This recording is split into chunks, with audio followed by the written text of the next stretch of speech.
Pneumonia.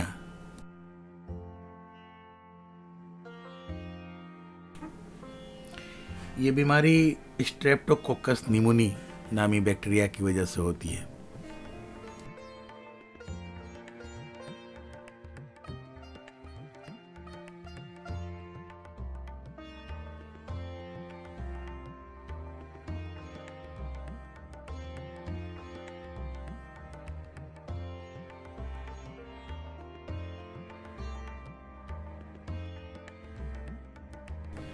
Pneumonia की वजह से फेफड़ों में म्यूकस यानी कि बलगम भर जाता है, जिसकी वजह से बहुत ज़्यादा खांसी होती है और बलगम निकलता है, सांसें तेज़ चलती हैं, आदमी हाँफने लगता है और बेहद थकान महसूस करता है।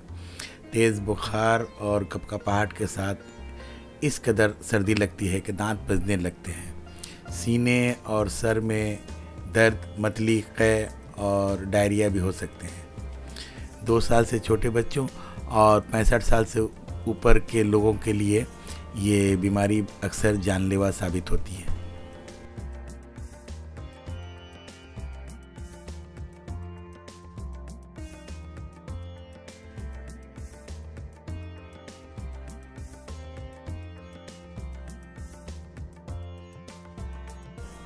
निमोनिया के बैक्टीरिया मरीज़ के खांसी या छींकने की वजह से हवा में फैलते हैं और सेहतमंद लोगों तक पहुंचते हैं।